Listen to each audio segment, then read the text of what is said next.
Hi friends, இன்றைக்கி வந்து Friday vlog தான் பார்க்க போகிறோம். ஃப்ரைடே அன்றைக்கி வீட்டில் பூஜையெல்லாம் முடிச்சிருந்தோம். என் சிஸ்டர்ஸ்லாம் ஊர்லேருந்து வந்திருந்தாங்க. எல்லோரும் சேர்ந்து பூஜையை முடிச்சுட்டு விளக்கேற்றிட்டு அப்படியே பக்கத்தில் இருக்க நவபாஷண டெம்பிள் கோவிலுக்கு போகலான்னு தான் எல்லாருமே கிளம்பிட்டோம். ஒரே வண்டியில் நாங்கள் 3 பேரும் இப்போ கிளம்புனோம். இந்த கோவிலில் வந்து பார்த்திங்கன்னா 2 மாடி மாதிரி இருக்கும். கீழே வந்து வாராகி அம்மன், விநாயகர் இருப்பாங்க, சிவன் இருப்பாங்க, பெரிய அம்மன் சிலை மட்டும் இருக்கும்.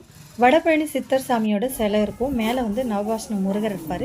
இந்த முருகரை வந்து நம்ம 3 சைடில் இருந்துமே பார்க்கலாம். அவரை சுற்றி 3 ஹோல்ஸ் வச்சுருப்பாங்க. அந்த வழியாக நம்ம வந்து அவரை 3 ஆங்கிளில் பார்த்துக்கலாம். விசேஷ டைமில் நல்ல கூட்டமாக இருந்தாலும் மற்ற டைம் வந்து ரொம்ப அமைதியாக நல்லாயிருக்கும். தியானம் கூட பண்ணுவாங்க. என்னோட 2 சிஸ்டர்ஸ்க்குமே கல்யாணம் ஆயிடுச்சு. அதனாலும் கல்யாணம் ஆனதுக்கப்புறமும் நாங்கள் 3 பேருமே எப்போல்லாம் மீட் பண்ணுறோமோ இந்த மாதிரி வெளியே போகும்போது பயங்கர ஜாலியாகிடுவோம்.